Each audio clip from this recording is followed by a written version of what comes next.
Bien, écoutez, bonsoir à tous. Désolé de vous imposer un pur distanciel, mais c'est un peu compliqué parce que notre intervenant ne pouvait pas se joindre à nous compte tenu des perturbations que vous imaginez bien dans les transports. On avait scrupule à faire un présentiel, si vous voulez, avec notre public habituel, parce que si jamais ça fonctionnait mal, c'était un petit peu compliqué et donc on ne voulait pas prendre le risque avec aussi les problèmes de transport. Donc on a opté.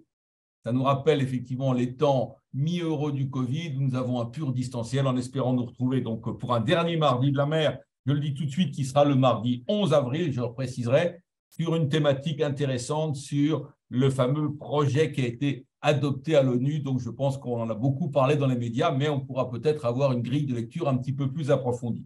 Alors, aujourd'hui, on reçoit un habitué, plus qu'un habitué, je dirais un ami des mardis de la mer, qui est intervenu sur différentes thématiques en fonction de l'évolution de sa carrière et de ses belles activités professionnelles, dans un droit fil, je dirais, gronélien, on peut dire comme ça, où j'avais eu le plaisir de faire ta connaissance et d'œuvrer à tes côtés.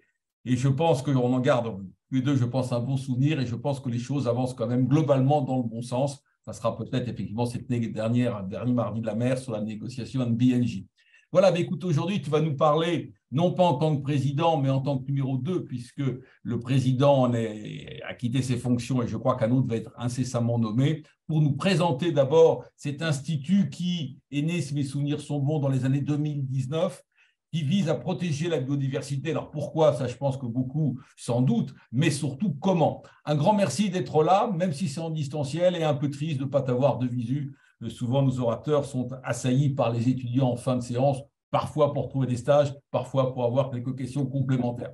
Un grand merci d'être là. Et pour ceux qui auraient loupé tes précédentes interventions, qui remontent quand même un peu, le président de l'Institut français de la mer, à son habitude, va nous faire une très belle présentation qui va renforcer notre envie. Merci Christian. Oui, cher Michel, tout d'abord, je m'associe au remerciement que vient de faire Christian. Un grand merci d'avoir accepté d'être parmi nous ce soir. Pierre Dubreuil, qui devait être notre intervenant, a quitté l'OFB pour le grand domaine de Chambord. Et qui mieux que toi pouvait nous parler de l'OFB et de la protection de l'océan?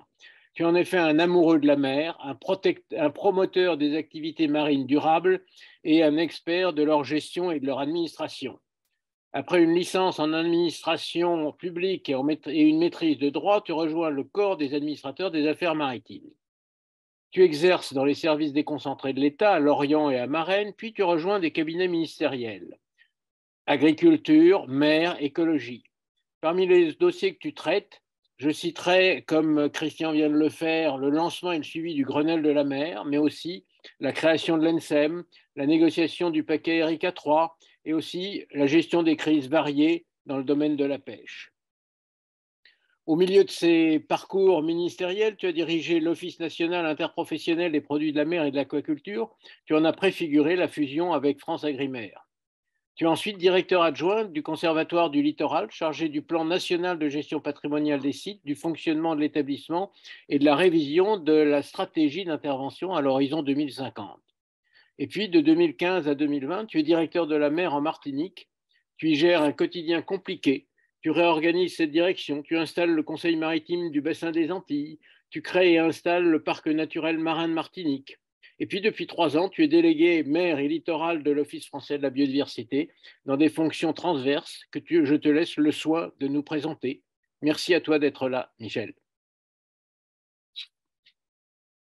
Eh bien, écoutez, merci beaucoup, Eudes, pour cette belle présentation, si je puis me permettre. Et merci, Christian, de m'avoir invité au Mardi de la mer. Je suis ravi de pouvoir présenter l'activité de l'OFB sur la biodiversité marine. Et je suis vraiment désolé, plus que vous encore, de pouvoir être avec vous, mais les entrées comme les sorties de Brest sont bloquées. C'est une ville qui est facile à bloquer, étant au bout du monde.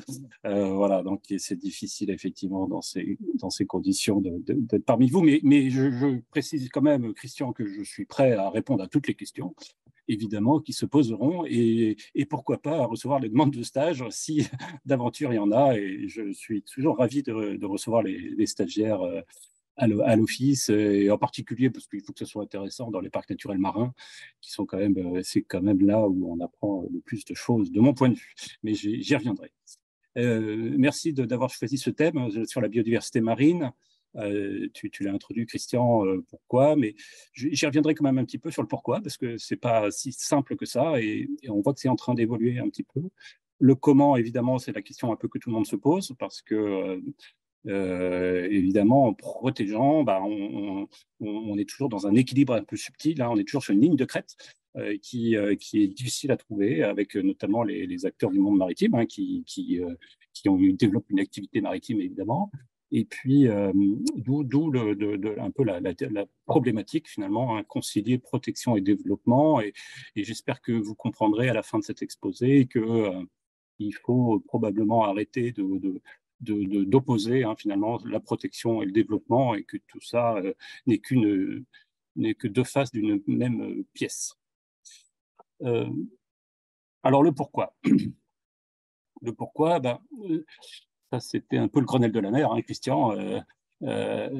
Notre avenir dépend à la fois de l'océan et au-delà de l'océan, enfin, au-delà de l'océan, de la santé de l'océan. Voilà. Et finalement, c'est un peu nouveau, hein, dans le paysage, dans la réflexion, c'est de dire que la biodiversité marine est essentielle, hein, pour lutter contre le changement climatique, hein. On est vraiment dans une dimension de rapprocher la biodiversité marine et la régulation climatique. Et je vais vous lire une petite fable. Je sais que Christian est adepte de fables. Et donc, une petite fable qui s'appelle la fable de la loutre, des oursins et des algues.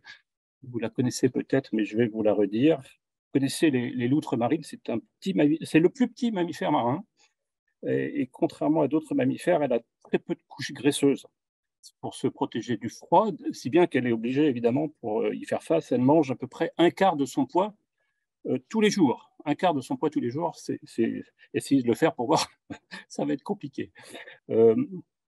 Et donc, elle n'a pas d'autre défense, et pour se défendre du froid, eh ben, elle a évidemment une fourrure, un poil qui est très développé. Et inégalée chez les mammifères. Elle a donc, malheureusement, de ce fait-là, été extrêmement chassée, hein, dans l'histoire pour sa fourrure.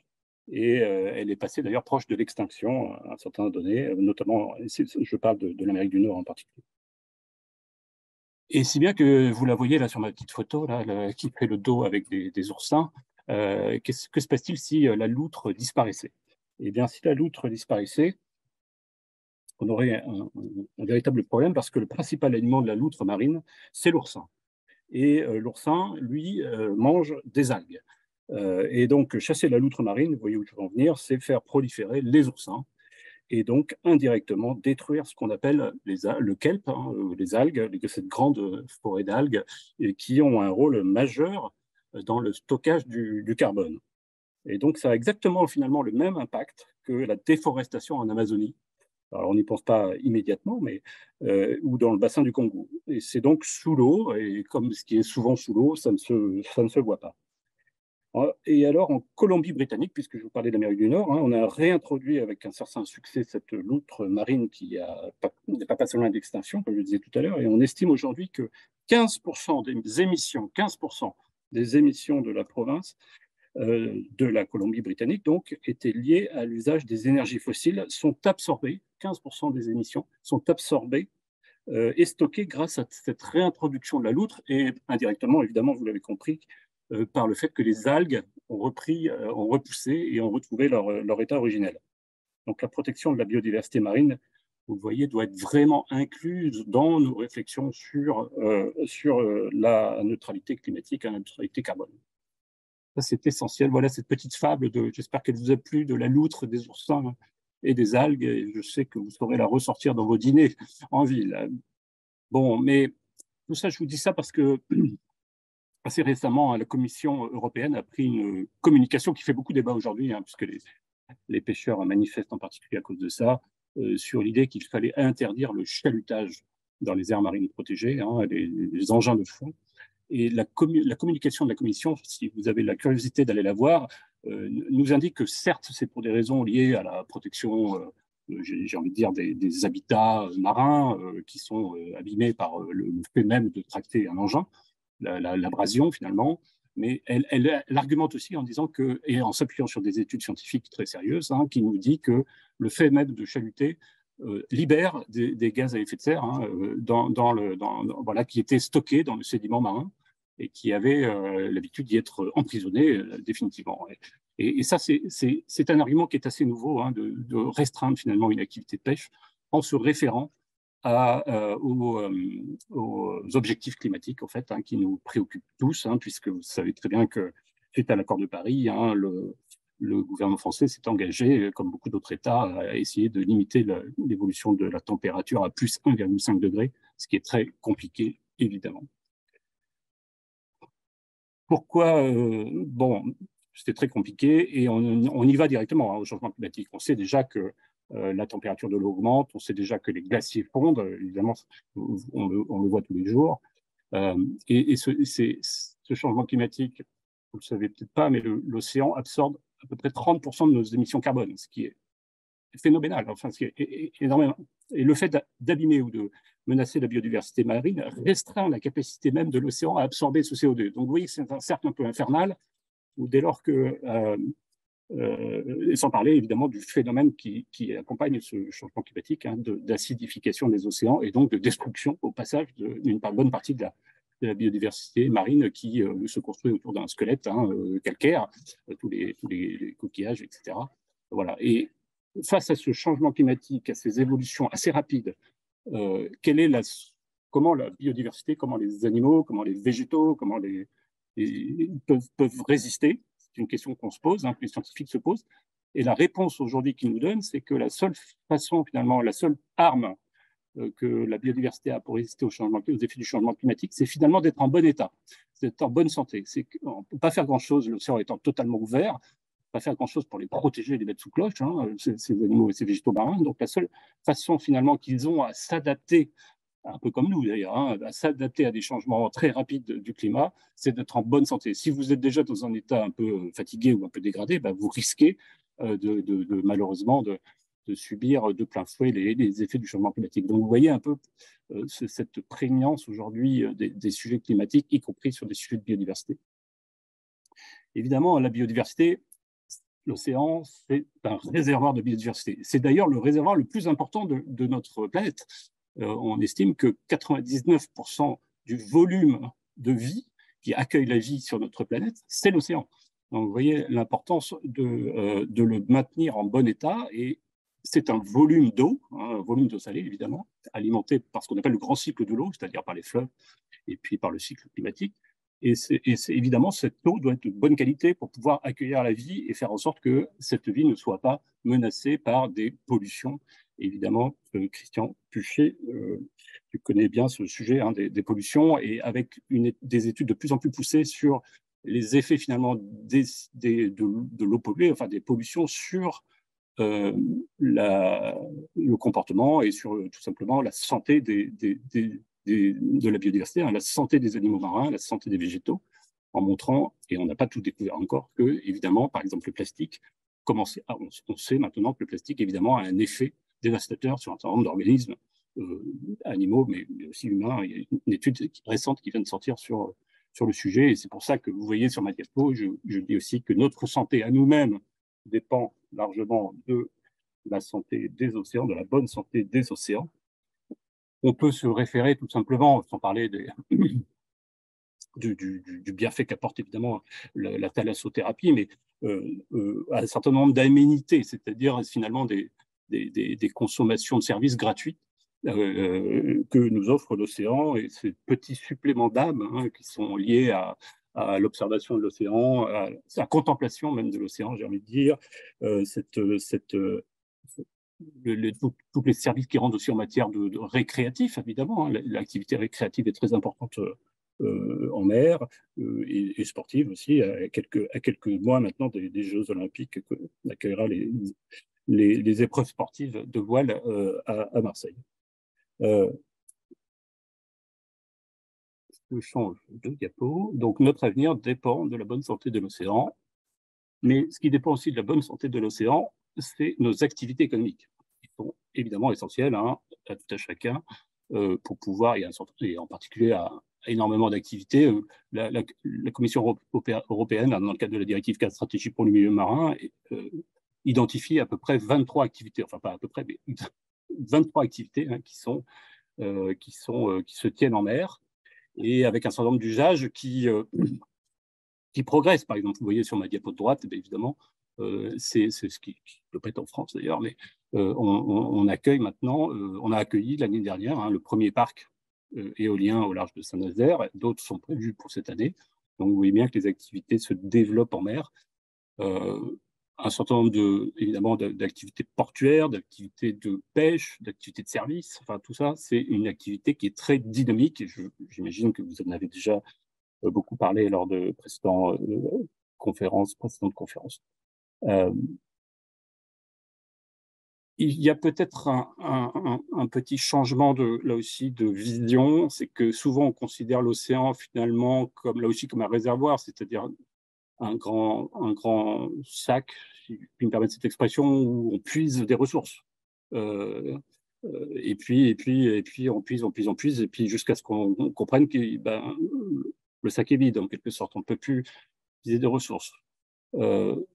Aujourd'hui, on raisonne un peu différemment, c'est-à-dire qu'on dit attention, il faut essayer au contraire de faire en sorte d'essayer d'avoir une vision écosystémique, c'est-à-dire pas simplement de puiser des ressources, mais simplement de maximiser finalement ce que peut nous donner la biodiversité. C'est un changement un peu quand même d'approche, parce que c'est considérer les services écosystémiques rendus par la biodiversité. On est vraiment dans un maximiser, d'un point de vue économique, hein, les services que rend la nature, et essayer de vivre avec. Alors, ça se traduit, par exemple, alors j'ai fait une comparaison qui peut être un peu osée, mais pour vous donner une image, mais qui se rapproche un peu de ce qu'on appelle l'agroécologie, c'est-à-dire que essayer de maximiser les rendements de l'agriculture en plantant des haies, en plantant des arbres, en remettant de la nature dans les champs. Et c'est prouvé, hein, c'est-à-dire qu'il y a beaucoup d'études qui montrent que le fait de revégétaliser, permet évidemment d'améliorer la productivité de la terre. Et ben de la même façon, on peut faire le parallèle en mer en essayant d'essayer de trouver des systèmes d'exploitation des ressources qui maximisent finalement, parce qu'il y a une combinaison intelligente avec la nature. Alors, c'est ce qu'on appelle, par exemple, l'aquaculture multitrophique, hein, où on essaye de faire d'associer, de faire de l'aquaculture avec des algues, par exemple, avec des poissons, et tout ça fait en sorte que ça enrichit de façon considérable le milieu, et ça permet évidemment d'améliorer les rendements, de puiser de façon plus durable, en quelque sorte, hein, dans les ressources que produit l'océan. Un certain nombre d'études scientifiques l'ont démontré, c'est que on est certain maintenant que créer des aires marines protégées permet de régénérer.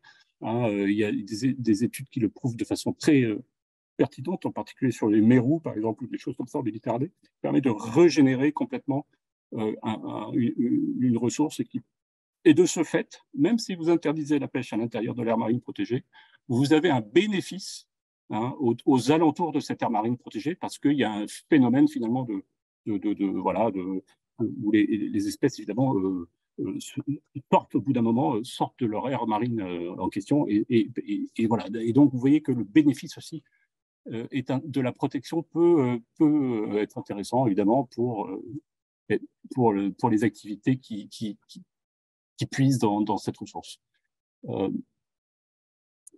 Le littoral, le tourisme du littoral, évidemment, comment imaginer un tourisme qui ne soit pas respectueux, ou qui ne mette pas en valeur, en quelque sorte, les beautés et la richesse du patrimoine naturel. Ça paraît,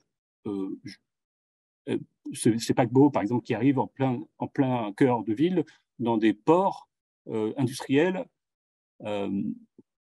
bon, ils seraient peut-être, voilà, ils n'ont d'intérêt finalement que s'ils vont dans des espaces qui sont protégés, dans des espaces qui sont intéressants en quelque sorte, avec cette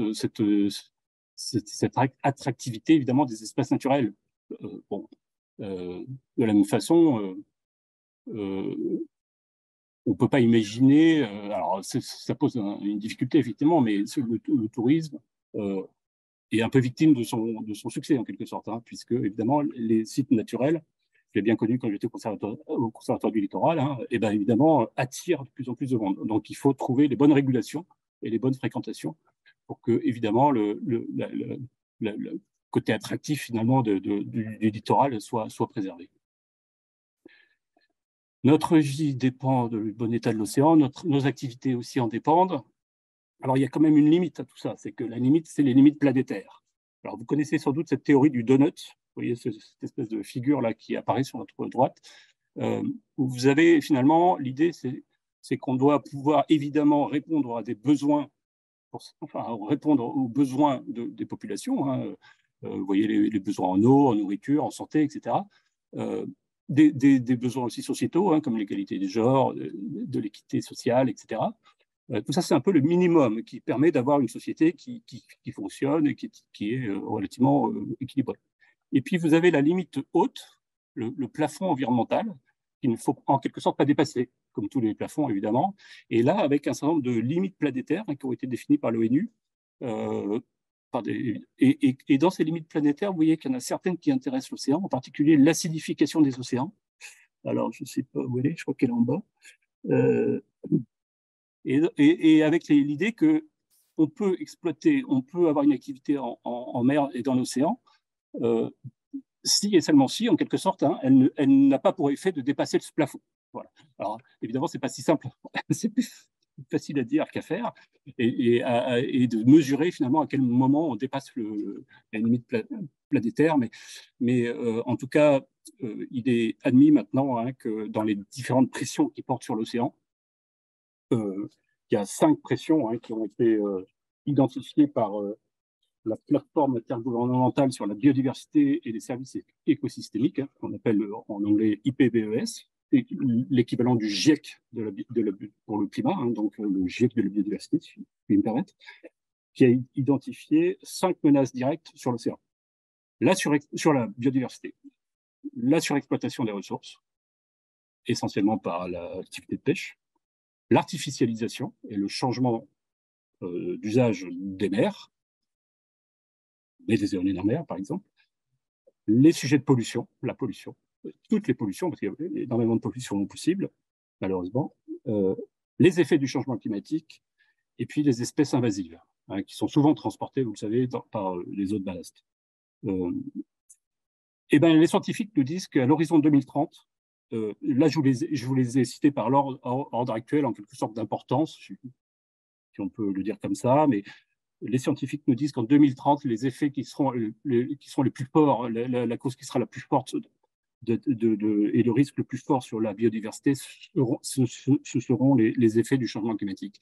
Donc, vous voyez, on retrouve ce que je vous dis sur les limites planétaires, hein, en particulier de l'acidification, l'eutrophisation, la désoxygénation, qui sont souvent liés à des problèmes de réchauffement de l'eau, hein, et puis de blooms phytoplanctoniques qui sont liés à des surcharges en matière organique, les algues, hein, les algues vertes, les sargasses aux Antilles.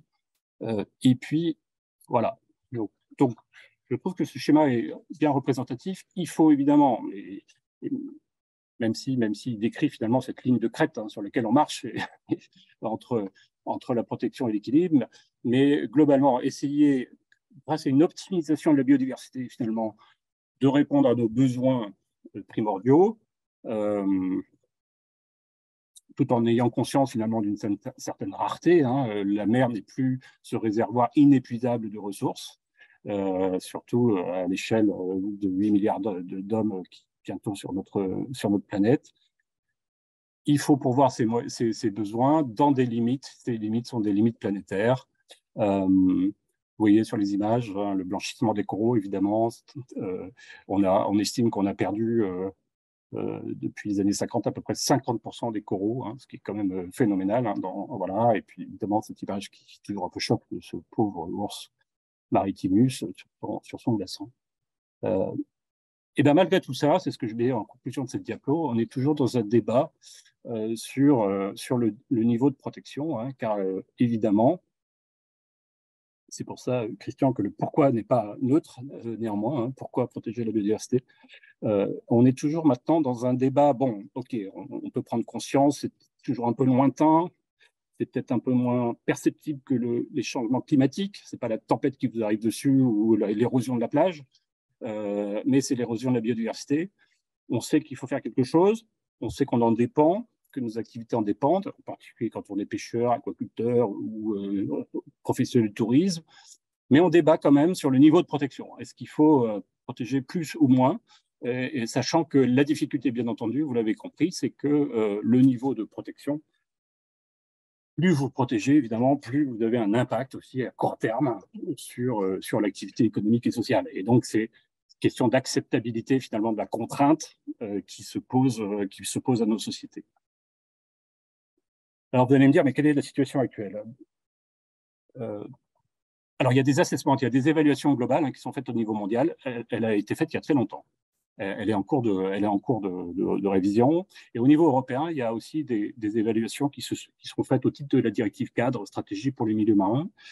Et cette évaluation a été faite en 2018. Donc, ça remonte déjà à quelques temps. Et elle est en train d'être faite. Hein. Donc, les scientifiques, aujourd'hui, à l'heure où je vous parle, sont en train de réévaluer le bon état ou l'état de nos mers européennes, avec une évaluation qui devrait normalement être rendue publique, en quelque sorte, à compter de l'année prochaine, en 2024. En tout cas, c'est le terme qu'on a, nous, Français, pour rapporter, comme on dit, d'un point de vue un peu technocratique, pour rapporter le bon état à l'Union européenne et regarder si finalement on est à jour, à l'heure de nos rendez-vous. Je peux vous dire d'ores et déjà qu'on n'y sera pas, tout simplement parce qu'il y a pas mal de descripteurs.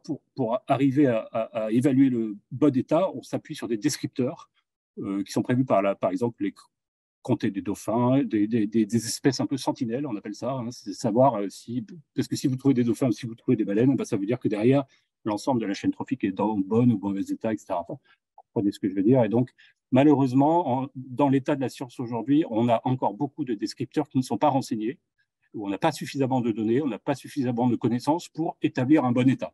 Et par ailleurs, les chercheurs, souvent d'ailleurs financés en partie par l'OFB, mais par d'autres structures comme le ministère directement ou les agences de l'eau pour certains descripteurs plus littoraux, sont en train de mettre en œuvre, d'identifier l'indicateur qui permet de dire que telle ou telle espèce est en bon état, ce qui n'est pas du tout évident d'un point de vue scientifique, hein, parce que c'est du vivant, c'est un peu comme votre médecin qui vous dit si vous êtes fatigué, vous avez une petite mine. Bon, ben voilà, pour la biodiversité, c'est un peu la même chose, c'est assez compliqué à établir.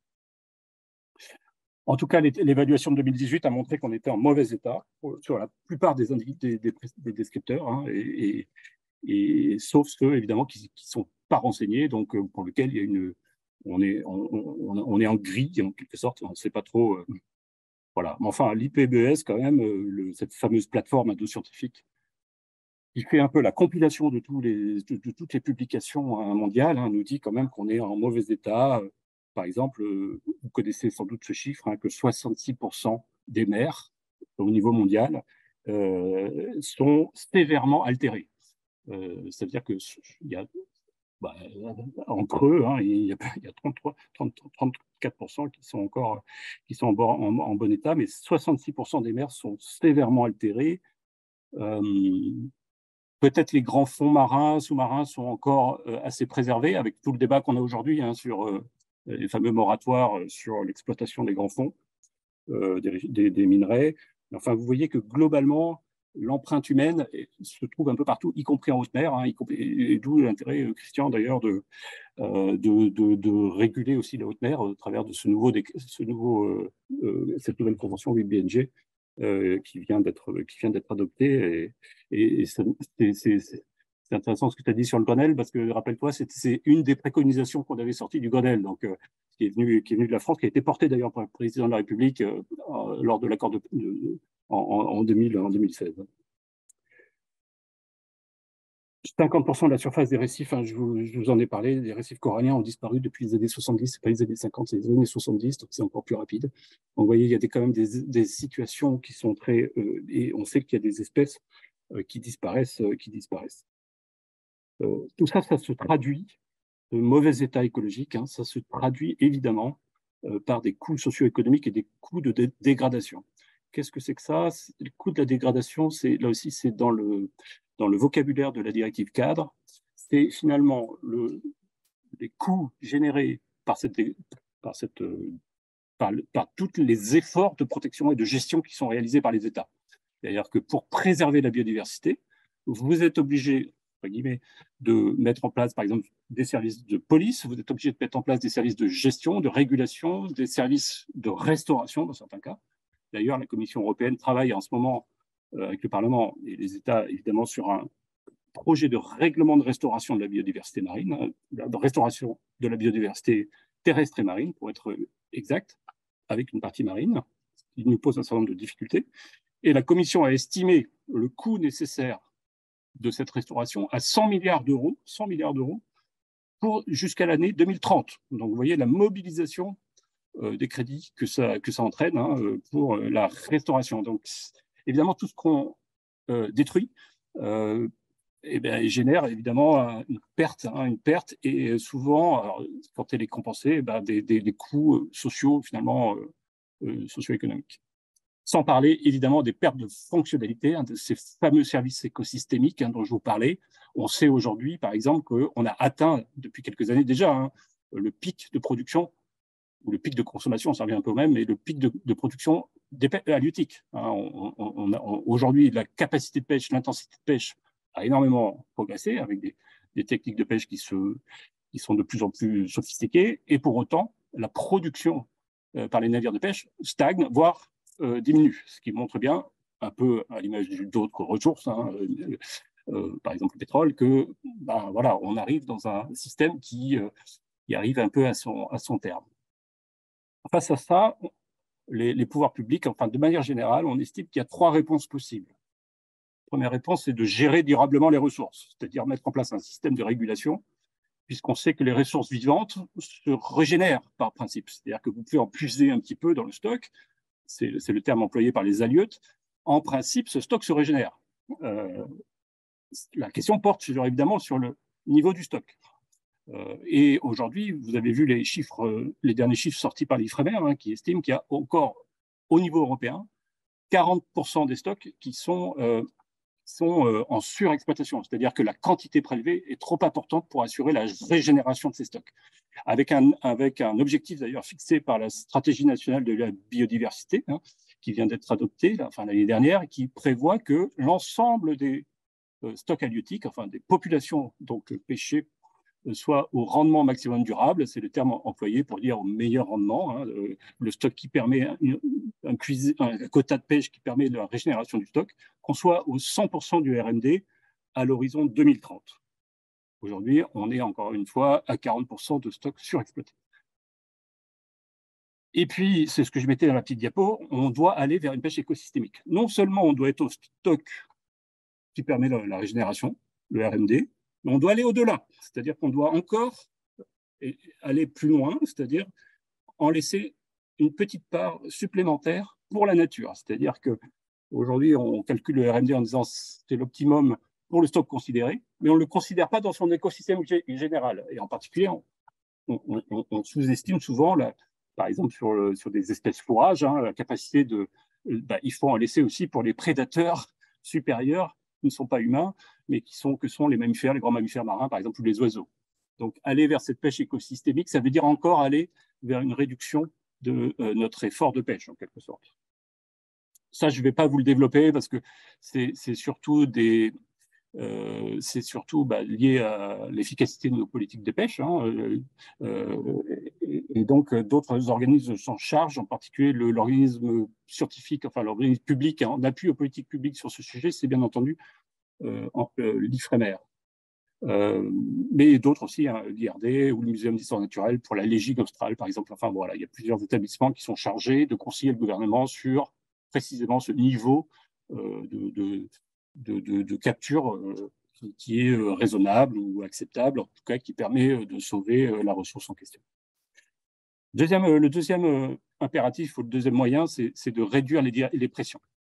On réduit les pressions directes et indirectes sur la biodiversité. Les pressions directes, j'ai envie de dire, c'est la destruction physique.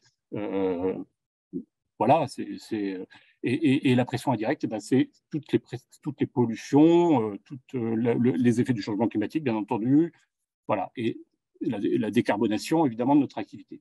Donc ça, c'est ce qu'on appelle de manière générale, quand vous réduisez les pressions des activités humaines sur la biodiversité marine, on parle de transition écologique, hein, on s'engage dans un process de transition. Et vous le savez, maintenant, on n'est plus simplement dans la transition, on est dans l'accélération de la transition, si on veut arriver à des objectifs de sauvetage. Voilà, et puis, donc là, j'ai envie de dire, c'est une question un peu d'engagement, c'est-à-dire qu'il faut que toutes les filières économiques se posent la question de son impact, et j'y reviendrai, sur la biodiversité, et s'engagent à mettre en œuvre des systèmes de réduction de son impact. Par exemple, des solutions techniques, hein, éviter effectivement, par exemple, si on veut des dispositifs de répulsifs, des oiseaux qui viennent prédater, par exemple, sur des filières à moules ou des choses comme ça. Le troisième impératif, c'est protéger et restaurer la biodiversité. J'en ai un peu parlé, mais j'y reviendrai, sachant que le principal outil pour protéger, hein, vous le savez maintenant, c'est le développement d'un réseau d'aires marines protégées. On considère que c'est ce réseau connecté qui permettra à la biodiversité de s'adapter justement et de migrer, hein, puisque pour les espèces qui ont la possibilité de migrer, qui sont mobiles, qui permettront de s'adapter justement aux évolutions des changements climatiques. Alors, rapidement sur la transition écologique de nos activités. Tu surveilles le temps. Hein. Réduire nos impacts. Vous connaissez l'objectif du développement durable 14, hein, qui vise à protéger l'océan et à utiliser durablement l'océan. Hein. Donc il faut, et ça c'est une initiative que soutient la Fondation de la mer, qui s'appelle Ocean Approve, qui permet finalement de mesurer toute l'activité d'une entreprise par rapport à cet objectif ODD 14. J'imagine que Mme Bézieux est peut-être venue vous en parler, mais c'est très intéressant comme démarche. Hein. C'est une façon de dire, de screener finalement son activité en disant est-ce que moi, que je sois Rhodia ou Total Energy, est-ce que j'ai un impact, je peux avoir un impact ou pas dans ma chaîne de valeur sur l'océan. L'autre élément, c'est la connaissance de l'état de la pression, de l'état de l'environnement, j'en ai parlé, de la pression, mon activité, quelle pression elle a sur l'environnement et sur la biodiversité marine. Ce n'est pas si évident que ça. Je suis un transporteur maritime, mes bateaux peuvent entrer en collision avec des grands mammifères. Bon, quel est le voilà, par exemple. Donc ça, c'est ce travail sur l'activité génère une pression, cette pression génère un impact. C'est cette chaîne, hein, qu'on appelle DPSIR en anglais, qu'il faut bien mesurer. Et de ce point de vue-là, je vous l'ai mis entre parenthèses, l'empreinte biodiversité, on connaît l'empreinte carbone, hein, on sait à peu près ce que c'est que la neutralité carbone. Ben, l'empreinte biodiversité, la neutralité biodiversité, on ne la connaît pas.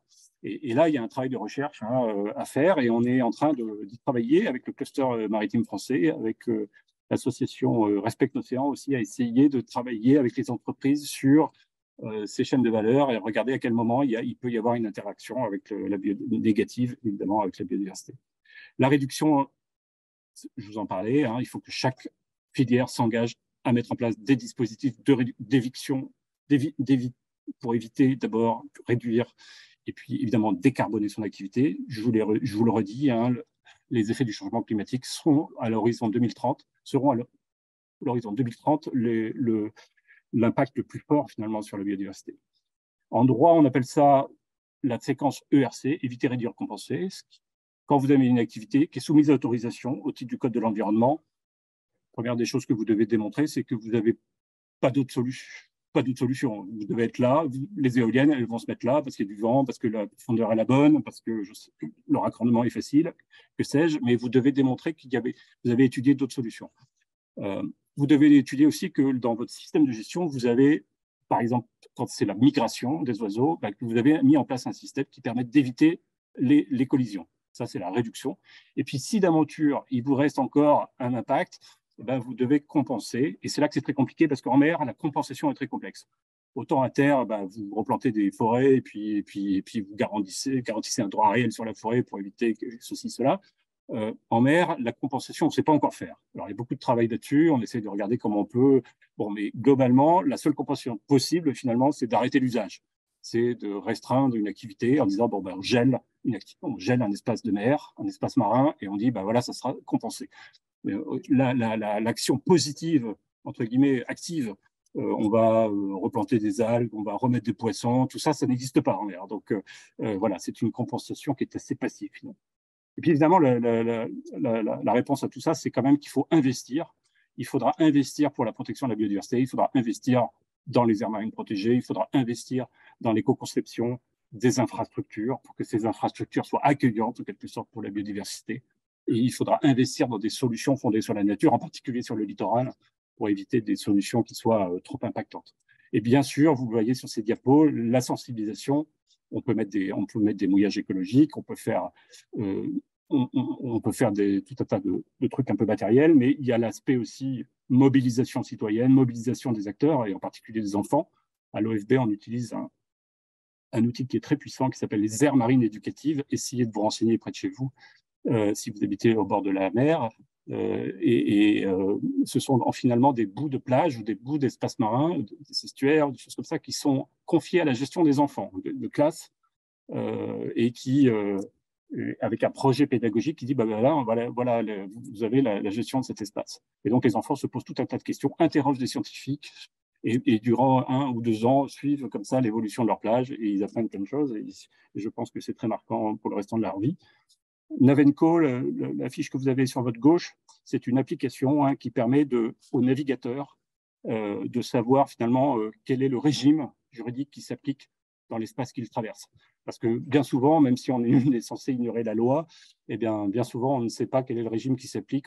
Et puis, en dehors des aspects purement juridiques, c'est intéressant de savoir tout simplement si vous êtes en période de nidification, et pourquoi pas d'ailleurs de réagir, c'est-à-dire en sciences participatives, de pouvoir dire bah tiens, j'ai vu un mammifère, je l'ai pris en photo, voilà des outils qui permettent, et on est en train de conclure un partenariat avec Sorbonne Université, pardon Christian, et la Marine nationale, dans une mission Bougainville qui permettra de développer des capteurs, des senseurs pour essayer de collecter du microbiote, donc du phytoplancton, pour essayer ensuite de regarder, c'est très méconnu le phytoplancton, pour essayer de regarder la répartition globale en utilisant tous les vecteurs qui vont sur l'eau. La difficulté de la mer, c'est qu'il faut y aller. Il faut des vecteurs, il faut des bateaux, et donc tous ceux qui prennent la mer, en quelque sorte, devraient être des vigies ou des sentinelles de la biodiversité marine. Je passe. Protéger, restaurer, on est en plein dans la polémique entre guillemets actuelle, en tout cas des débats, c'est quel est le niveau de protection. Et vous savez que dans la stratégie nationale des aires protégées, le président de la République a pris l'engagement pour la France qu'on protégerait 30% en aires marines protégées de nos eaux sous souveraineté, dans nos zones économiques exclusives, et qu'on protégerait 10% en protection forte. La protection forte étant une situation où finalement les pressions générées par l'activité sont réduites au maximum. Elles sont vraiment subsidiaires, voire même nulles. Donc, ce n'est pas une mise sous cloche au sens strict du terme, mais globalement, on admettrait des activités très réduites. Par exemple, si on prend la pêche, on pourrait admettre une pêche à la ligne, par exemple, très modeste, qui ne fait pas de mal au fond, qui n'a pas de capture accidentelle, par exemple, d'oiseaux, ou d'élasmobranches, ou de dauphins. Bon, vraiment une activité très réduite. Donc 10%. Donc aujourd'hui, on est dans une situation, vous voyez le graphe de droite, où on est à 32,5%. Donc on est quasiment à notre objectif de 30%. Enfin, on a dépassé notre objectif de 30%. Sachant que cet objectif de 30%, il a été aussi mondialisé en quelque sorte à la dernière conférence sur la biodiversité à Montréal, puisque la COP a décidé, la COP 15 a décidé de se donner un objectif de 30% au niveau mondial à l'horizon 2030, le fameux 30-30. On n'a pas réussi à aller plus loin sur un niveau de protection, c'est-à-dire on n'a pas réussi à imposer au niveau international le fameux 10% de zones de protection forte, mais on est quand même à un objectif de 30% au niveau mondial. Donc la France y est, ça correspond à 564, vous voyez, aires marines différentes, espaces qui sont considérés comme protégés ou qui ont vocation en tout cas à être protégés. Ça, vous allez me dire, mais alors en protection forte, on en est où? En protection forte, on en est à 4%. Donc, vous voyez, sur le chemin des 10, on est à peu près à la moitié, sachant que sur ces 4%, il y a à peu près 2% qui correspondent aux eaux de la métropole et 2% qui correspondent aux eaux des Outre-mer, et en particulier la réserve des Australes, qui a été étendue l'année dernière et qui fait l'objet de protections fortes. Voilà. La question qu'on pourrait se poser, alors vous voyez à gauche le parc marin d'Iroise, hein, il y a 8 parcs marins en France, ça fait partie des catégories d'aires marines protégées qui sont gérées par l'OFB, hein, où l'intérêt c'est que il y a une gestion locale où l'État est minoritaire, il y a un conseil de gestion avec les acteurs, et c'est les acteurs un peu en mode grenellien finalement qui décident, enfin en tout cas qui font des propositions de protection ou de développement durable ou de connaissances qui sont ensuite, ces propositions sont reprises par l'État sous forme d'arrêtés de gestion. Alors par exemple, ils ont mis en place un cantonnement pour la langouste. Enfin bon, voilà, il y a plein de mesures qui sont prises, mais l'intérêt c'est que c'est consensuel, c'est-à-dire que c'est tous les acteurs qui, ayant pris conscience de l'importance de leur zone et de leur projet de territoire, finalement se mettent d'accord. Et je trouve que c'est une excellente solution. Une des questions qu'on pourrait se poser, c'est finalement c'est la place finalement de la nature. Alors, le président de la République, à un moment donné, avait parlé de pleine naturalité, c'est-à-dire finalement, est-ce qu'on peut réserver des places à la nature? Une place à la nature qui exclurait l'homme, hein, c'est la question. Certaines associations poussent ça, mais ce n'est pas du tout la conception française, encore une fois, hein, qui est plutôt à essayer de concilier une place de l'homme dans la nature, une place qui soit, voilà, ce fameux taux de naturalité, hein, qu'on retrouve d'ailleurs sur le littoral. Hein, je repars de mon expérience aussi au Conservatoire du littoral. Vous savez, il y avait le sujet, c'était le tiers littoral. Hein, c'est comme ça que les concepteurs du Conservatoire l'avaient conçu, c'est qu'il faudrait imaginer au moins un tiers du littoral non artificialisé. Tout ça venant maintenant à la suite des différentes lois sur une démarche de zéro artificialisation nette. Hein. Là aussi, c'est un système un peu de compensation. Vous pouvez construire, si vous déconstruisez, si vous remettez en état de nature des friches, ça peut marcher. Voilà la compensation, je vous en ai parlé. Alors peut-être quelques mots sur l'OFB, s'il me reste encore un peu de temps. L'OFB, c'est un établissement public effectivement récent, hein, comme tu l'as dit, Christian, qui date de 2020, qui a été préfiguré en 2019, et la loi de juillet 2019, et la création de l'OFB le 1er janvier 2020. C'est un établissement public qui a fusionné deux établissements publics, l'Agence française pour la biodiversité et l'Office national de la chasse et de la faune sauvage. L'Agence française pour la biodiversité étant elle-même une création assez récente, en 2017, et qui elle-même avait fusionné plusieurs établissements publics, dont celui qui nous intéresse surtout, l'Agence des aires marines protégées. L'Agence des aires marines protégées, qui datait elle-même de 2006, de 2006-2007. Donc, vous voyez, tout ça, c'est une construction finalement assez récente. Mais quand je vous parlais du réseau d'aires marines protégées, le réseau marine, vous voyez, qui est parti quasiment de zéro dans les années juste après Grenelle, hein, 2007, 2008, 2009, on était à quasiment zéro d'aires marines protégées. Et en 10 ans, jusqu'en 2020, on a réussi, et c'était un gros travail, hein, à créer ce réseau d'aires marines protégées qui maintenant fait 30% de notre ZE. 3000 agents, dont 2000 agents de terrain. C'est-à-dire que, vous voyez, la composante police qui est importante, hein, suivi, surveillance, sensibilisation, bien sûr, des acteurs, mais quand même 2000 agents de terrain qui ont un statut d'inspecteur de l'environnement, qui est maintenant un statut très proche d'un officier de police judiciaire, hein, qui est capable de faire des auditions, de faire des gardes à vue, etc. Vraiment la police de l'environnement, entre guillemets, lourde, sous l'autorité du procureur, mais aussi de police administrative, hein, pour les juristes, sous l'autorité des préfets, hein, qui contrôlent le bon respect, en quelque sorte, des autorisations données à certaines activités soumises à autorisation. Le pôle mer à Brest, dont je suis donc le responsable, c'est-à-dire que c'est l'ex-siège de l'Agence des aires marines protégées, hein, qui réunit finalement tous les experts de l'Office sur les thématiques de biodiversité marine. Et puis une présence partout dans les territoires, hein, vous voyez, dans les directions régionales et dans tous les départements, des services départementaux, notamment dans les services départementaux du littoral, avec des agents qui participent, qui sont des spécialistes aussi de la biodiversité du littoral. Et puis une organisation qui est calquée sur les services de l'État, avec des façades, hein, avec des services de façade maritimes au Havre, à Nantes et à Marseille, hein, qui appuient les services des préfets maritimes et des préfets coordinateurs de façade, notamment dans la mise en œuvre des documents de planification de la mer, etc. 250 millions d'interventions, c'est pas neutre, sachant que ces interventions, donc c'est des crédits, hein, qui sont alloués à l'OFB et qui servent donc à financer un certain nombre d'opérations. J'y reviendrai un peu plus tard. Voilà l'implantation. Je passe vite. Vous avez sur cette carte surtout les différents parcs marins, Côte d'Opale, Iroise, Gironde et Pertuis, Charentais, Golfe du Lion et Corse, Cap Corse et Agriat. Et puis, j'ai pas mis la carte des Outre-mer. Ah, elle suit peut-être, oui. La carte des Outre-mer, hein, où vous voyez aussi notre représentation de parcs marins en Martinique qui apparaît et à Mayotte, voilà, en haut à droite. Ailleurs, nous avons des délégations. Alors là, au service, il faut que c'est une particularité de notre archipel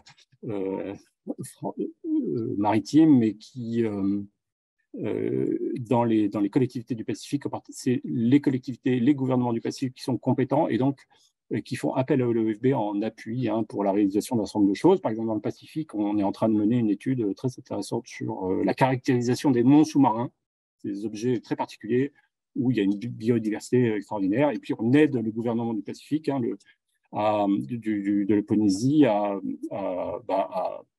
mettre en place ces aires marines protégées, hein, donc des grandes aires marines protégées qui ont été annoncées d'ailleurs au One Ocean Summit de Brest l'année dernière.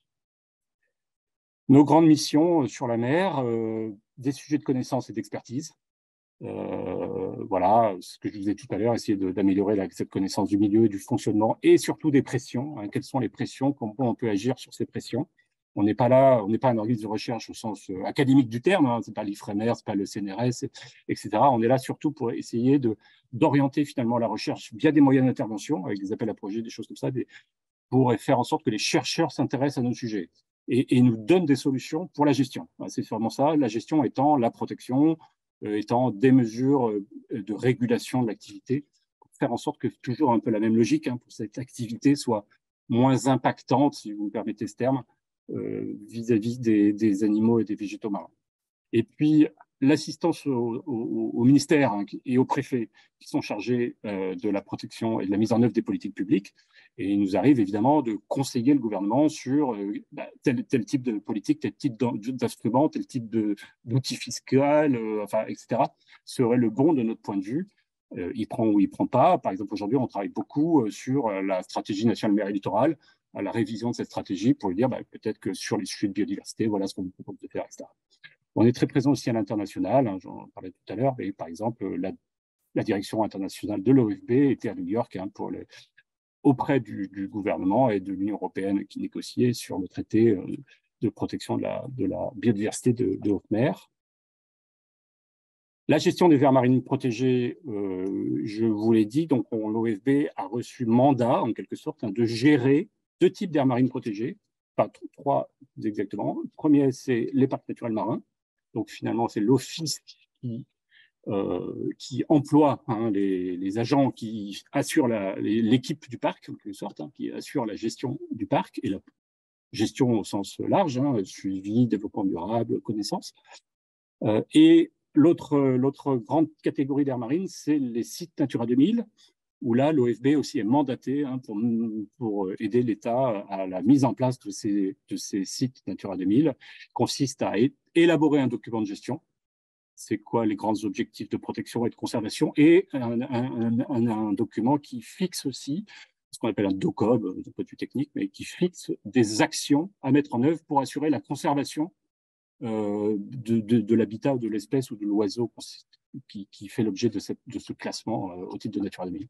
Et puis, quand je disais 3, c'est qu'on est aussi gestionnaire de temps en temps de réserves marines, même si c'est assez anecdotique. D'habitude, c'est plutôt d'autres gestionnaires type associations naturalistes ou collectivités locales, hein, qui assurent la gestion, comme à Banyuls, par exemple. Vous connaissez sans doute cette réserve naturelle nationale de Banyuls-Cerbère dans les Pyrénées-Orientales, qui est gérée, par exemple, par le département, hein, le conseil départemental des Pyrénées-Orientales.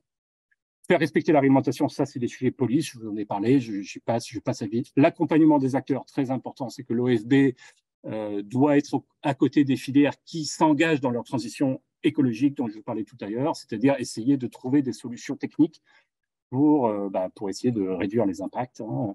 Et puis la mobilisation de la société, qui passe par la mobilisation des jeunes, évidemment, prendre conscience de ce problème de biodiversité, de la nécessité de la préserver.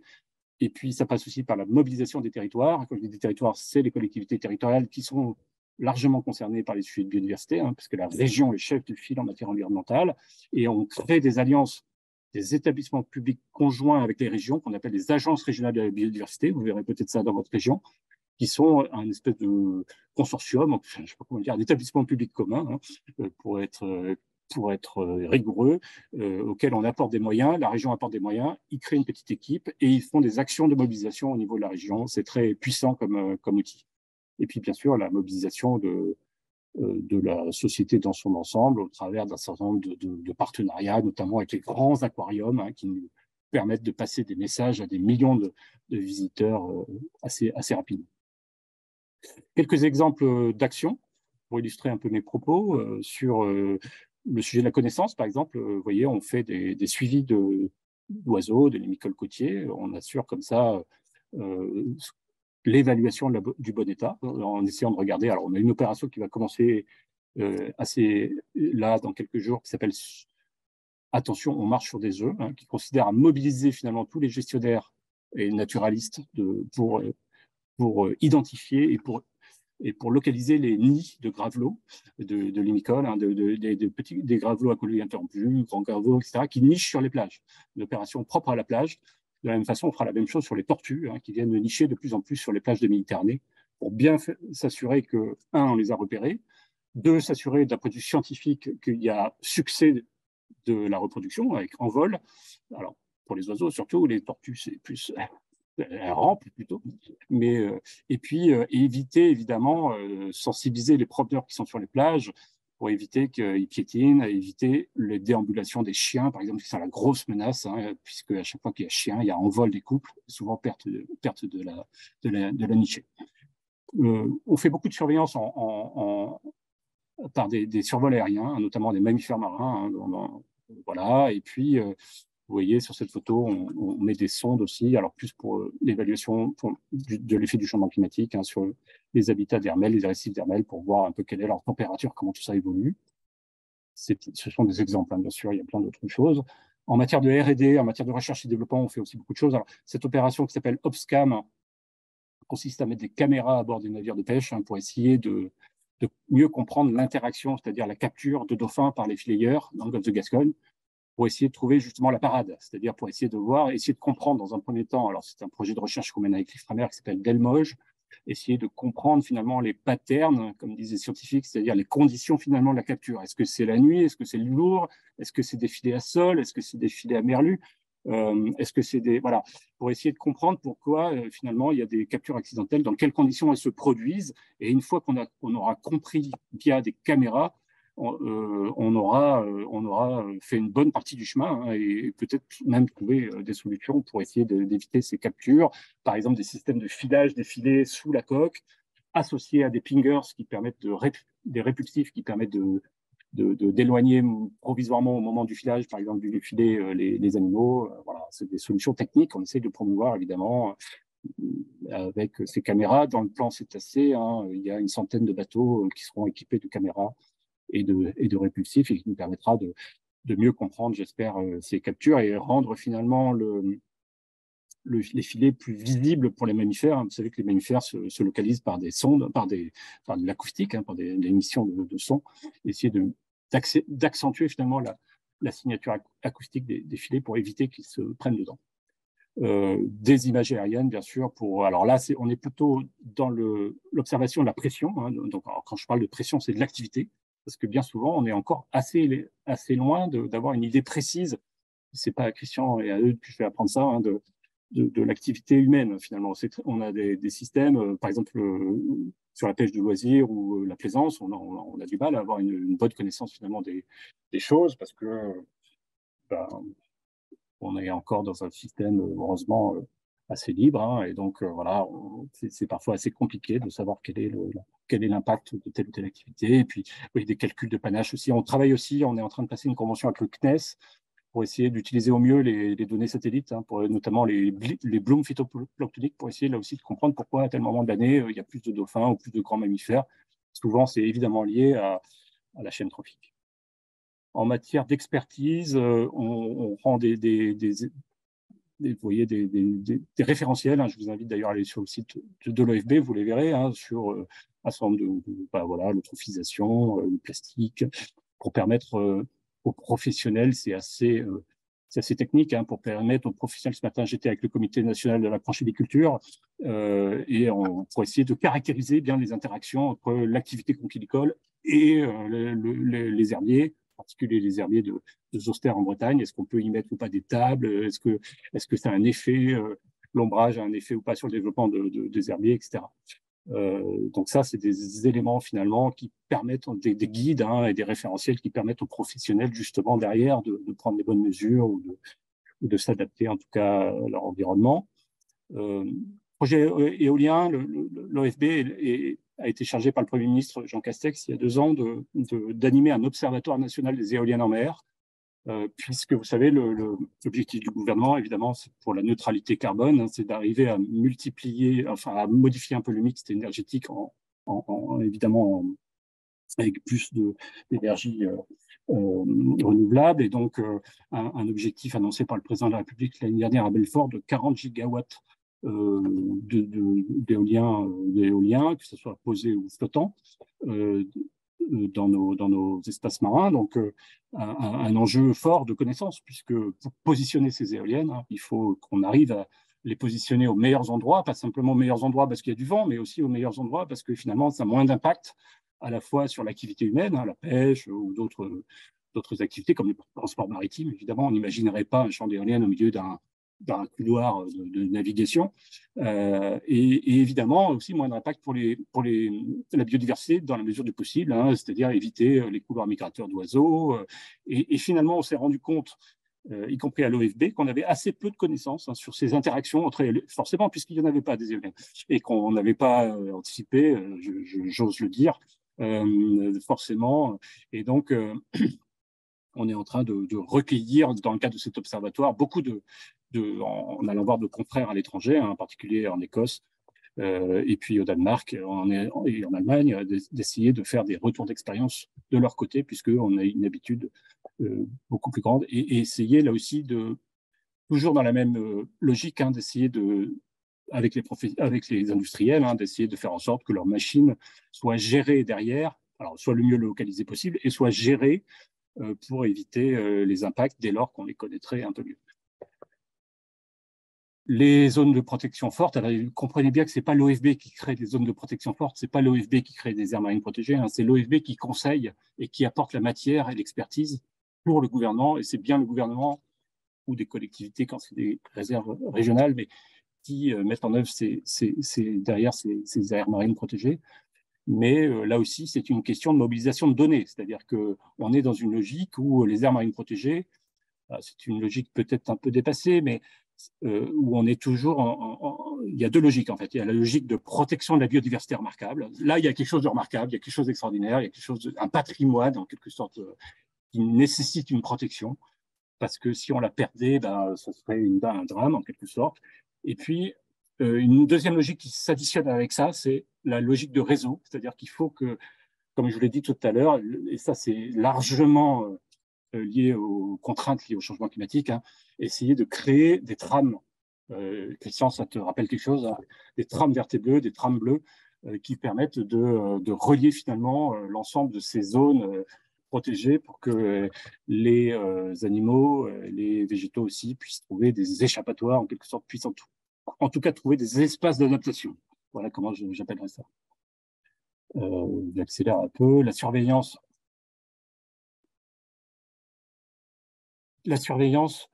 quand j'appelle surveillance, c'est vraiment le suivi scientifique, en fait. C'est la surveillance réglementaire au sens suivi scientifique. Et là, on a un mandat du ministère, hein, qui nous demande d'assurer cette surveillance. Et cette surveillance étant réalisée pour évaluer. C'est-à-dire qu'on a des points réguliers de prélèvement ou de Donc, voilà. Grâce à ce suivi régulier, on arrive à dire tous les 6 ans, comme je l'ai expliqué en début d'intervention, si l'État s'est amélioré ou si l'État s'est dégradé. Donc voilà, on fait cette surveillance sur les, vous voyez, sur les habitats benthiques, là, sur les récifs. Ça peut être très simple comme ça peut être très compliqué. Ça dépend un peu de la stratégie de surveillance. Est-ce que vous avez 150 points tous les kilomètres carrés, ou est-ce que vous en avez un seul? Enfin, il faut établir une stratégie de surveillance qui soit à la fois efficace, bien sûr, pour avoir une idée un peu précise de la situation, et puis une surveillance qui soit un peu efficiente, c'est-à-dire qui soit quand même fasse attention un peu aux deniers publics. Donc voilà, des dispositifs de surveillance qui font appel à des opérateurs de surveillance. Donc l'OFB conclut des conventions avec soit des organismes scientifiques, type IFREMER, qui disposent de sa flotte océanographique et qui peuvent faire comme ça des campagnes à la mer, soit des associations naturalistes, par exemple, pour aller compter des oiseaux, par exemple, ou des plongeurs, puisque les plongeurs sont nécessaires, évidemment, pour mettre la tête sous l'eau, comme je disais tout à l'heure, pour essayer de se rendre compte de comment évolue la situation. Voilà d'autres exemples. Alors, une fois qu'on a pour terminer, peut-être simplement citer quelques actions encore, et puis après on va peut-être passer aux questions, mais on te laisse le temps de conclure, bien sûr. D'accord. Une fois qu'on a surveillé, qu'on a qualifié l'État, est-ce que c'est dégradé, pas dégradé, et en particulier si c'est dégradé, bien sûr, il faut mettre en œuvre des actions. C'est le principe de toute politique qui répondent et qui essayent d'atteindre nos objectifs environnementaux de préservation ou de bonne conservation de telle ou telle espèce. Donc, vous voyez, dans les actions, alors c'est des actions qu'on réalise essentiellement dans nos aires marines protégées, enfin dans celles que l'on gère, mais qui, par exemple, dans le cadre du plan de relance, de l'année dernière, à la suite du Covid, on a généralisé un peu ces actions pour la protection des posidonies, la mise en place, par exemple, sur l'image de gauche, alors là, on ne le voit pas, mais éviter l'ancrage des bateaux, donc avec des préfets maritimes qui ont été très allants sur la question, qui ont permis de prendre des arrêtés, et en parallèle, pour trouver une solution pour le monde de la plaisance, on a équipé des zones de mouillage en mouillage écologique. Donc, vous voyez, toujours essayer de freiner un usage mauvais, nocif, tout en trouvant des solutions pour les usagers, bien entendu. Les aires éducatives, on a développé beaucoup et on continue, c'est un outil très précieux. Et puis, la lutte contre les invasifs, par exemple, notamment sur les îles. Je vous ai parlé de Natura 2000. Natura 2000, on a participé beaucoup à la désignation des sites. Ça a été un très gros travail pour identifier justement, sous la contrainte d'ailleurs, souvent, parce que l'Europe est très exigeante en la matière, mais puisque vous savez que les directives Natura 2000, Habitat, Faune, Flore et Oiseaux, définissent en annexe un certain nombre d'espèces et d'habitats à conserver. Donc le travail, évidemment, a consisté à aller chercher en mer où se trouver, à localiser ces espèces. Alors quand c'est fixe, c'est relativement simple, encore que quand c'est mobile, comme les espèces d'oiseaux ou de mammifères marins, c'est déjà beaucoup plus compliqué. Essayer de définir leur aire de répartition. Donc ça a été un travail vraiment phénoménal qui a été réalisé en lien avec le Muséum d'histoire naturelle, puisqu'on a une unité mixte qui s'appelle Patrinat avec le Muséum d'histoire naturelle, qui nous permet justement de...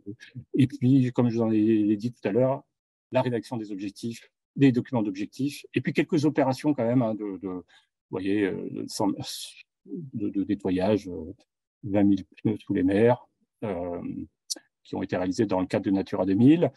Je peux vous dire qu'on est en contrainte forte, puisque la France est en précontentieux sur ce sujet Natura 2000.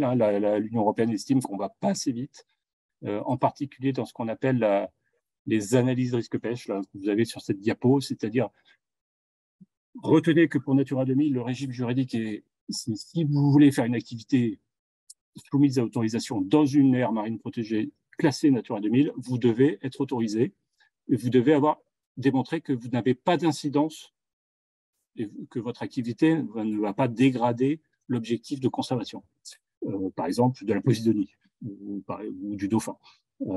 Et donc, toutes les activités, par exemple une course nautique, une manifestation nautique doit faire une étude d'incidence avant, évidemment, d'être déclaré ou autorisé par l'autorité administrative.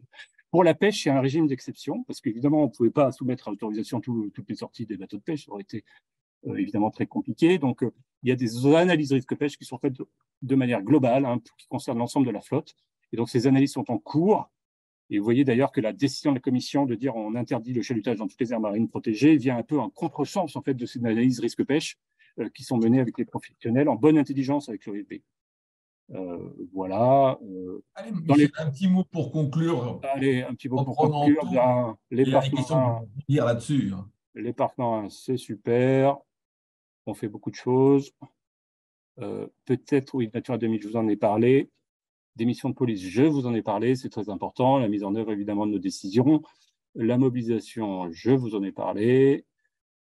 Des campagnes de sensibilisation, là, bon, je pense que c'est très important, mais peut-être qu'il y aura des questions là-dessus. Essayer de changer finalement la protection, c'est de la réglementation, c'est de la police, c'est de la mobilisation, c'est de l'engagement d'un certain nombre d'acteurs, mais c'est aussi de la prise de conscience, hein, c'est aussi de l'éducation finalement. Donc on a beaucoup d'actions en ce sens. On a beaucoup travaillé avec l'Océan Police dans le cadre du One Ocean Summit à Brest. Et puis aussi beaucoup d'actions internationales. Je voudrais revenir là-dessus parce que je vais finir là-dessus, Christian, si tu me permets. Mais par exemple, Sargadome, là, vous voyez à droite, c'est un projet on a anticipé en quelque sorte pour le coup la création d'une aire marine protégée en haute mer. Et donc le Sargadome, c'est un dôme sous-marin qui est au large du Venezuela, du Costa Rica, là, de l'autre côté Pacifique, où on travaille avec des Allemands, on travaille avec des Anglais. On a commencé à travailler sur une aire marine en haute mer. Et j'espère que ce sera la première, enfin une des premières, qui est désormais autorisée par le décret BBNJ. Voilà, c'est compliqué de finalement. Merci beaucoup, Michel. Merci beaucoup. Mais j'espère que ça vous a intéressé. Je suis à votre disposition.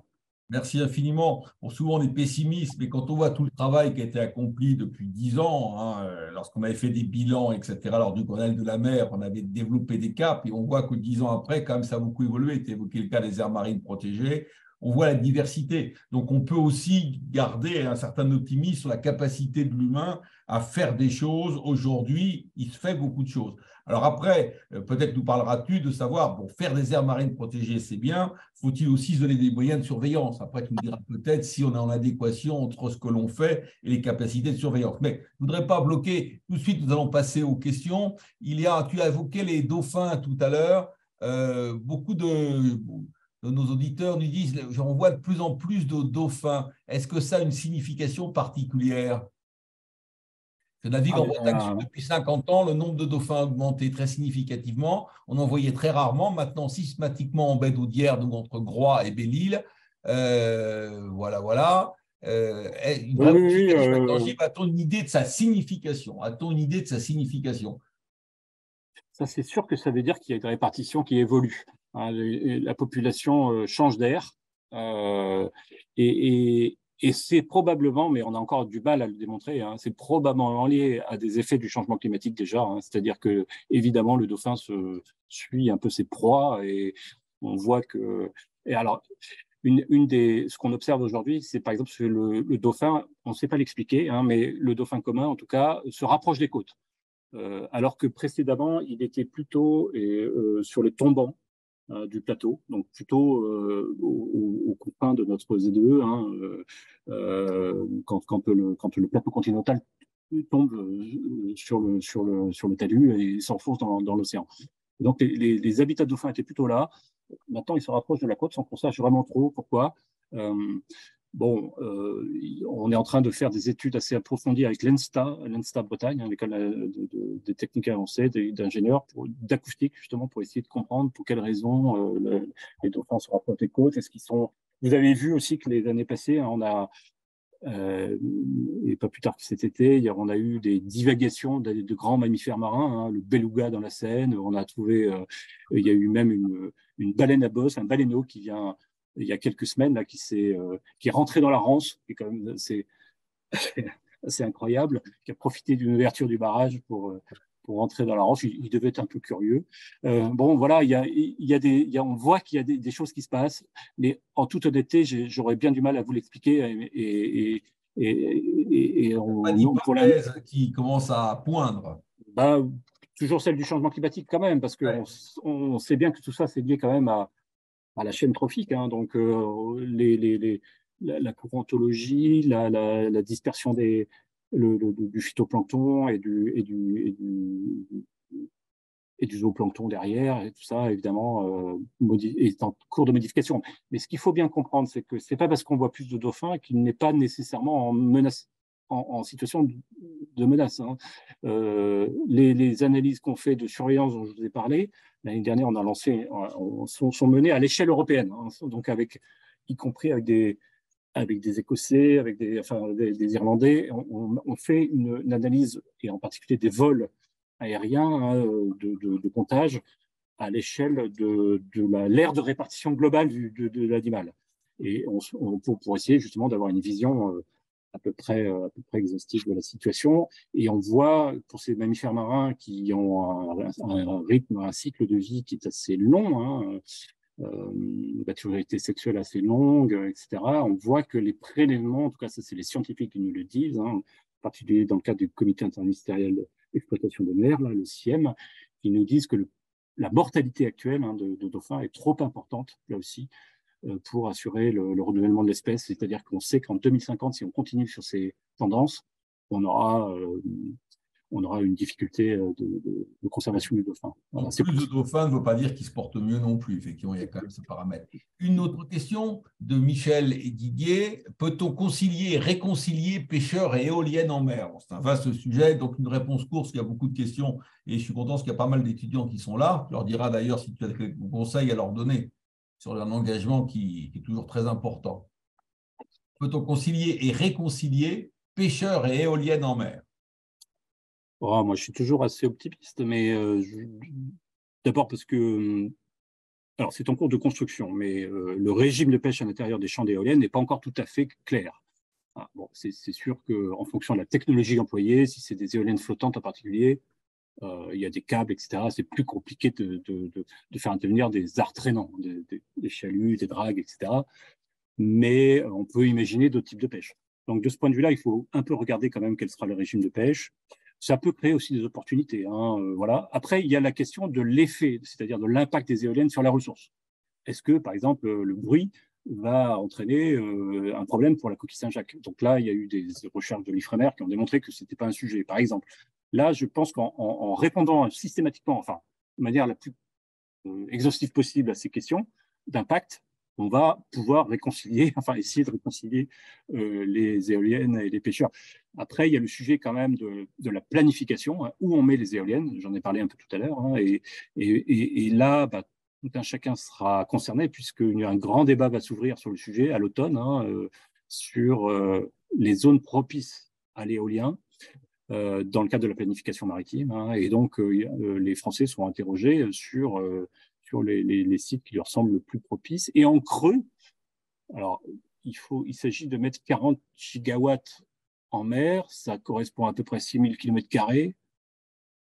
En creux, de définir finalement les autres zones, les zones qui seront ouvertes qui ne seront pas concernées, qui ne seront pas touchées par les éoliennes, entre guillemets. C'est-à-dire que les pêcheurs disent, nous aussi, on aimerait qu'on puisse à un moment donné protéger en quelque sorte nos zones de pêche. Hein. Et en particulier, nous, à l'OFB, on dit qu'il faut faire attention évidemment à la superposition des éoliennes dans les aires protégées. Attention à bien vérifier que c'est bien compatible pour des effets d'artificialisation, hein, par exemple. Et puis à bien protéger les zones fonctionnelles halieutiques. Les zones fonctionnelles halieutiques, c'est les zones qui sont essentielles à la productivité halieutique, c'est-à-dire c'est les zones de frayère, les zones de nourricerie. Et celles-là, les protéger en tout lieu, enfin vraiment de façon très forte, pour qu'elles puissent continuer à produire de la ressource halieutique pêchable. Bon, voilà. Et ça, je pense que si on protège les zones de fonctionnelles halieutiques, si on fait attention aux effets, on renseigne mieux, hein, les effets des éoliennes sur la ressource halieutique, et l'Observatoire de l'éolien en mer est là pour ça. Et si on fait en sorte d'avoir un régime de pêche qui continue, enfin où on peut continuer par exemple à mettre du casier ou des choses comme ça, ou des filets à l'intérieur des éoliennes, tout en vérifiant évidemment qu'il n'y a pas d'impact très fort. Voilà, je ne sais pas si j'ai répondu, mais j'essaye, hein, je suis un modeste étudiant. Tout ça évolue. Dans tous les cas, tu intéresses beaucoup d'étudiants. J'ai quelqu'un qui pose une question, donc on peut répondre très rapidement, qui dit « Bonjour monsieur, votre conférence m'a beaucoup intéressé, j'aimerais en savoir plus. Peut-être dans l'optique d'un stage, comment pourrais-je vous contacter ?» Donc il faut faire quoi? C'est Michel Pelletier, OFB Brest. Oui, voilà, mais Mais oui, n'hésitez pas, vous pouvez passer par Christian, voilà. Ah, je suis en semestre sabbatique, j'ai moins de contact avec eux, Non, malheureusement. non, mais pas de problème, vous faites un mail, michel.pelletier@ofb.gouv.fr ou vous contactez l'OFB à Brest et puis on est dans tous les beaux temps. Alors, une question plus globale, mais c'est vrai que la France a des responsabilités particulières. Deuxième domaine maritime au monde, tu l'indiquais tout à l'heure, on pourra même dire le premier compte tenu de la ventilation.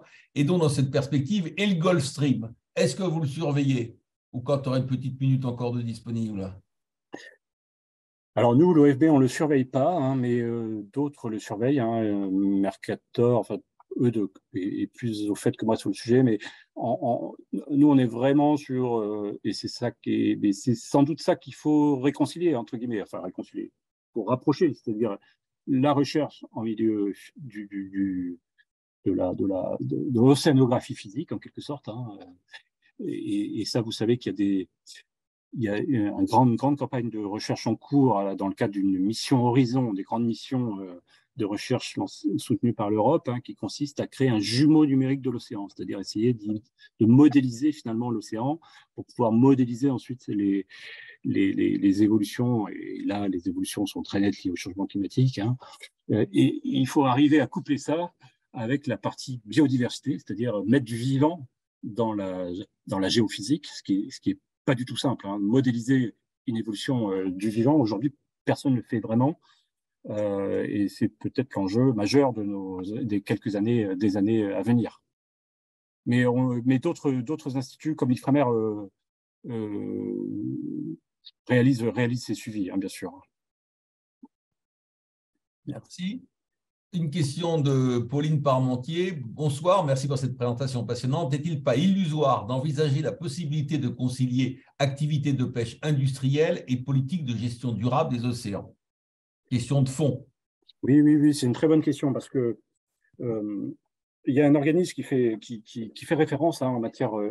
L'environnement, c'est beaucoup construit autour des associations, hein, parce que Christian, tu sais très bien ça. Hein, le ministère, d'ailleurs, lui-même de l'Environnement travaille beaucoup avec les associations. Et il y a une association au niveau international, ça dépasse finalement la souveraineté des États, qui s'appelle l'UICN, hein, l'Union internationale de la conservation de la nature, et qui a adopté un certain nombre de guidelines, c'est-à-dire des lignes directrices, hein, justement pour la protection de la mer. Et c'est l'Union internationale qui a défini des catégories d'aires marines protégées, et notamment le degré de protection. Très fort, catégorie 1, 2, 3, moins fort, 3, 4, 5, et pas fort du tout, 6. Je pense où on peut.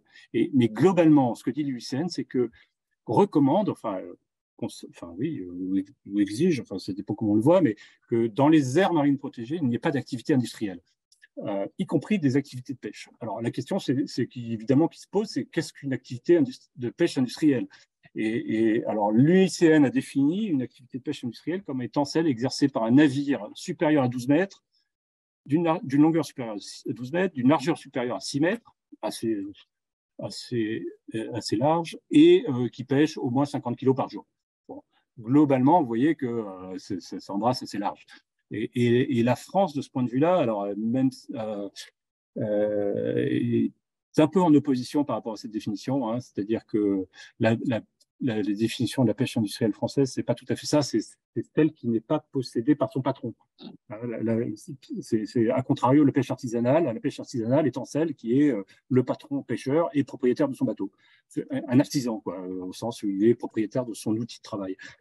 Et donc, les industriels, c'est plutôt les armements, quelle que soit la longueur du navire. Enfin, c'est souvent des navires assez importants. Hein.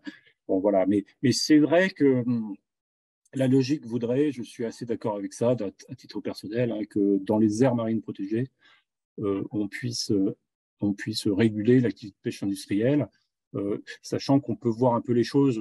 En France, comme je l'ai expliqué, nous, on voit plutôt la pression. C'est-à-dire, est-ce que l'idée, c'est de, quelle que soit finalement la nature de l'activité, qu'elle soit industrielle ou pas, ou artisanale, souvent les pêcheurs artisanaux font des dégâts aussi, hein, peuvent avoir un impact important, hein, ça dépend du nombre, ça dépend. Et comme ils sont à la côte est un endroit qui est le plus sensible, hein, d'un point de vue environnemental, hein, les 12 premiers milles, hein, voire les 3000. Vous savez qu'en France, il y a un principe d'ailleurs d'interdiction de la pêche au chalut dans les 3000. Hein. Bon, voilà. Donc, moi, je pense qu'il faut passer par la pression. Quelle est la pression? et puis essayer de réduire cette pression, sachant qu'après, vous pouvez pêcher la même quantité de poissons avec un bateau, un gros bateau industriel. Bon, on a vu des photos comme ça, hein, Scrombus, qui a été lancé à Concarneau, a une capacité de pêche énorme. Et ça veut dire que vous laissez plus aucun quota de pêche à tous les autres petits bateaux. Donc ça dépend un peu du modèle finalement économique qu'on souhaite. La France a resté toujours sur un modèle un peu équilibré, hein, ou plutôt au profit de la pêche artisanale. La difficulté, c'est qu'aujourd'hui, la pêche artisanale, c'est peut-être ça la revendication actuelle des pêcheurs, hein, et souvent, et pas encore bien son statut n'est pas encore très affirmé, quoi. Donc voilà, il faut sans doute protéger encore plus cette pêche artisanale, lui laisser des espaces pour éviter évidemment que des gros chalutiers passent derrière.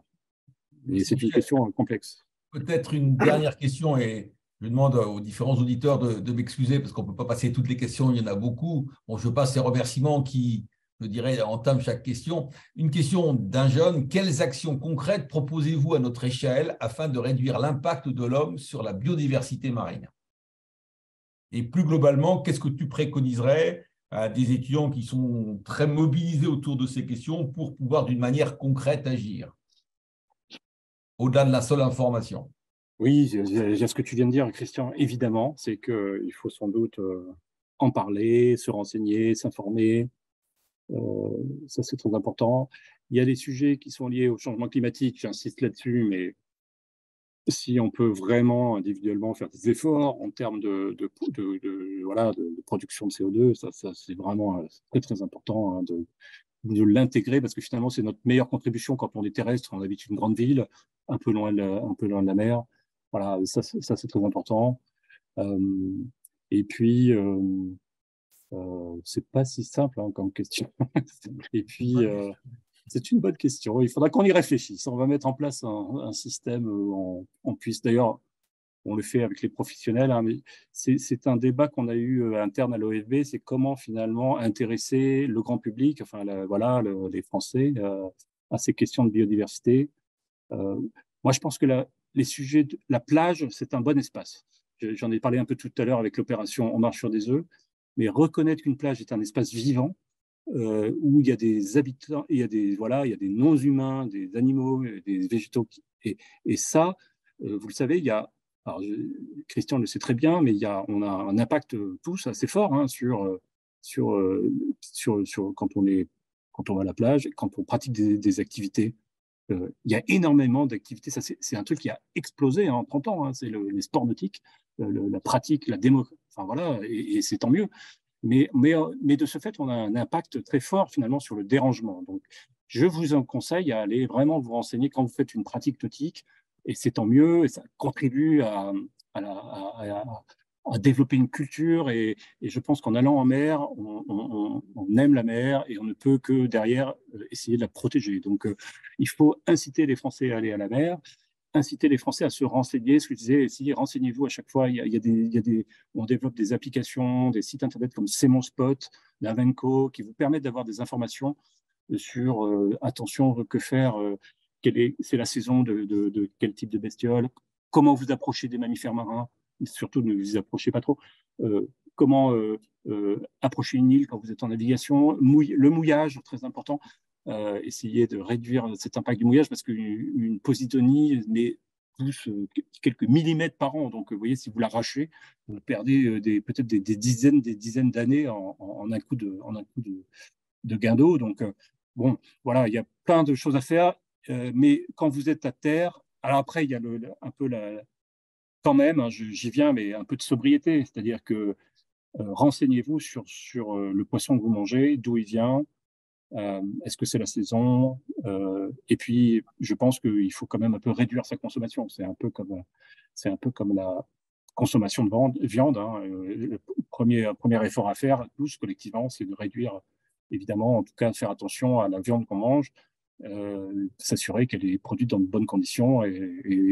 Voilà. Je pense que c'est finalement le citoyen, c'est avant tout un consommateur. Hein, donc, faites attention à. Enfin, avant tout un consommateur, c'est très réducteur ce que je dis, mais c'est un citoyen, donc il vote, donc votez bien. Et puis, Faites attention au programme. Nicolas Hulot avait lancé, juste avant le Grenelle, ça vient un peu de lui, hein, son pacte. Rappelle-toi, Christian, qu'il avait lancé au candidat à l'élection présidentielle en disant qu'est-ce que vous faites pour la nature? Soyez vigilants là-dessus, je suis sûr que les jeunes le sont. Et puis, quand vous êtes aussi consommateur, faites attention à votre consommation, je pense que c'est très important. Merci Michel. Je rappelle simplement, Eudes va te remercier en notre nom à tous. Je voudrais donc vous rappeler le dernier mardi de la mer, donc c'est le 11 avril, l'océan, les Nations Unies et le droit international, la négociation sur la haute mer, on en a parlé tout à l'heure. Ce sera Sandrine Barbier, qui est directrice adjointe des affaires juridiques du ministère de l'Europe et des Affaires étrangères, qui nous fera le point. Je pense que ça sera vraiment pour terminer sur une question d'actualité et ça nous ouvrira des perspectives pour l'année prochaine où nous allons avoir, je pense, un panel au moins aussi prestigieux, tout autant prestigieux que celui que nous avons. Pourquoi? Parce que ça sera les 20 ans des Mardis de la mer. Donc, on essaiera de vous faire quelques petites surprises. Eudes, à toi, comme d'habitude, pour le mot de la fin. Michel, c'est extrêmement frustrant de ne pas pouvoir t'applaudir, mais vraiment merci parce que tu nous as fait un lien superbe entre l'ensemble des pressions qu'ils exercent, tous les impacts de nos activités sur l'océan et les missions de l'OFB. Je crois que tu nous as apporté une grande clarté sur tous ces sujets. Et puis, tu nous as montré que protection et développement, à défaut d'être toujours compatibles, était quand même assez souvent possible. Donc, un très, très grand merci pour cette soirée, pour ce très beau mardi de la mer que tu nous as donné. Bravo à toi, mais on ne peut pas entendre les applaudissements de la centaine ou des 150 auditeurs que nous avons encore à cette heure-ci. Donc, un immense merci, Michel. Merci, à bientôt. Eudes. Et je précise d'ailleurs, dernier mot, c'est que Eudes Riblier est membre de notre conseil d'orientation, de notre comité d'orientation, et à ce titre nous éclaire aussi, parce qu'il faut des marins qui connaissent la mer pour mieux la protéger. Merci à vous tous. En tout cas. Et je pense que nous allons pouvoir travailler au comité d'orientation sur les actions concrètes individuelles de réduction de l'impact de l'homme sur la biodiversité marine. Je pense que ce sera un bon sujet un jour pour le comité d'orientation. Oui, je me rappelle que j'aurais séché à cette question. Non, tu n'as pas entièrement séché, mais il y a besoin d'un comité d'orientation pour éclairer. Exactement. Les phares en mer. Oui. À très bientôt. Bonne soirée à tous. À très bientôt. Plaisir de vous retrouver le 11 avril avec tous ceux que vous connaissez qui pourraient être intéressés par la problématique. Belle soirée, merci encore. Merci. À toi, Michel.